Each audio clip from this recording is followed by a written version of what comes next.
Review the one trade we did today in our main option trading account and our smaller account. Today is Monday, September 18th of 2023. And here you see the one trade we did with the exact same trade in our small accounts we did our large account. So looking here in our large account, we simply bought to close the MPW October 20th $9 cover call, kept the same expiration date, October 20th, and rolled it down to $6.50, and we pocketed just over 20 cents per share for that.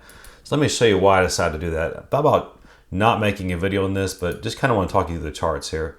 So notice that going back here to August the 18th, that Medical Properties Trust made a low of right around $6.38, so right in here.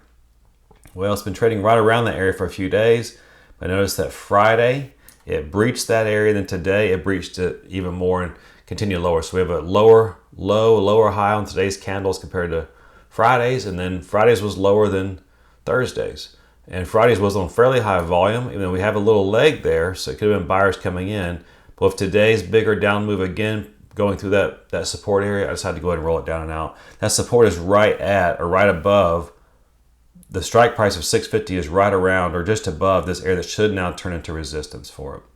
So we do have Medical Properties coming up with earnings shortly after this option expires. So that's why I wanted to keep the same strike price, because I want to be able to adjust this right before earnings if Medical Properties Trust does confirm and announce earnings on the 26th.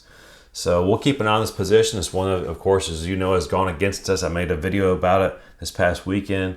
It's one of our worst positions over the past few years, and so we're looking to continue to repair it. Once it stabilizes, I'm not opposed to selling some cash carry put options, and also if earnings aren't approaching, also doing some additional bearish call credit spreads. But we're going to do that patiently. I don't want to do it right before the Fed announcement. The Fed announcement is scheduled for 2 p.m. Eastern this Wednesday.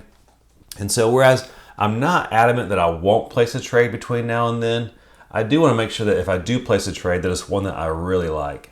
Otherwise, we'll wait and see what happens with the Fed announcement here in a couple days, a little less than 48 hours away. And then, of course, we'll continue our normal trading. But if I see a trade I really like and I like the support, then I will take advantage of it. So that's all of our trades for today. I hope you have a great evening.